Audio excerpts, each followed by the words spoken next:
Финалисты вышли на сцену под татарский вальс композитора Салиха Сайдашева. Эта композиция задала тему всей концертной программе. Финал состоял из нескольких этапов.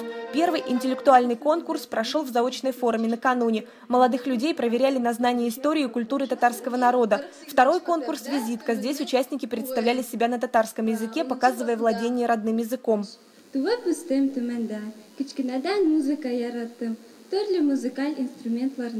Третий этап – творческий номер. Юноши и девушки демонстрировали актерское мастерство, умение играть на музыкальных инструментах, танцевать, петь, виртуозное катание на роликах.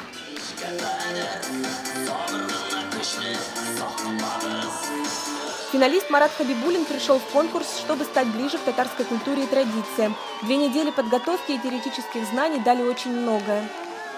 Все сложилось очень хорошо, все, что было задумано, я с этим справился, показал.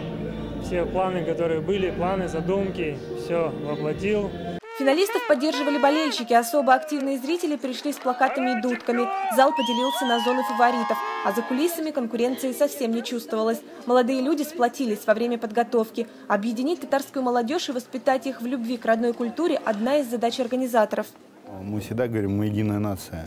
Даже крымские татары, сейчас нас татар стало еще больше, на 300 тысяч. И мы хотим, чтобы все увидели, как мы едины, как мы живем одной культурой, где вот в этом конкурсе девушки и ребята показывают то, что есть лучшее в татарской молодежи. Заключительный этап в конкурсе «Дефиле». Выступление финалистов оценивало компетентное жюри, в составе которого представители различных сфер – артисты, преподаватели, общественные и культурные деятели.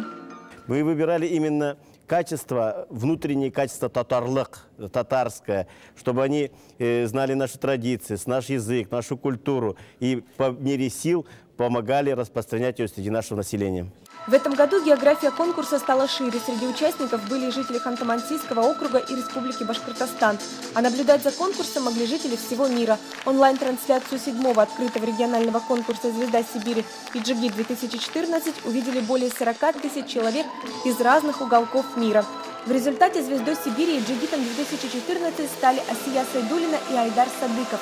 Победители получили денежные сертификаты на покупку автомобиля номиналом 250 тысяч рублей. София Хайруллина, Рамиль Нигматуллин, ТНВ, Тюмень.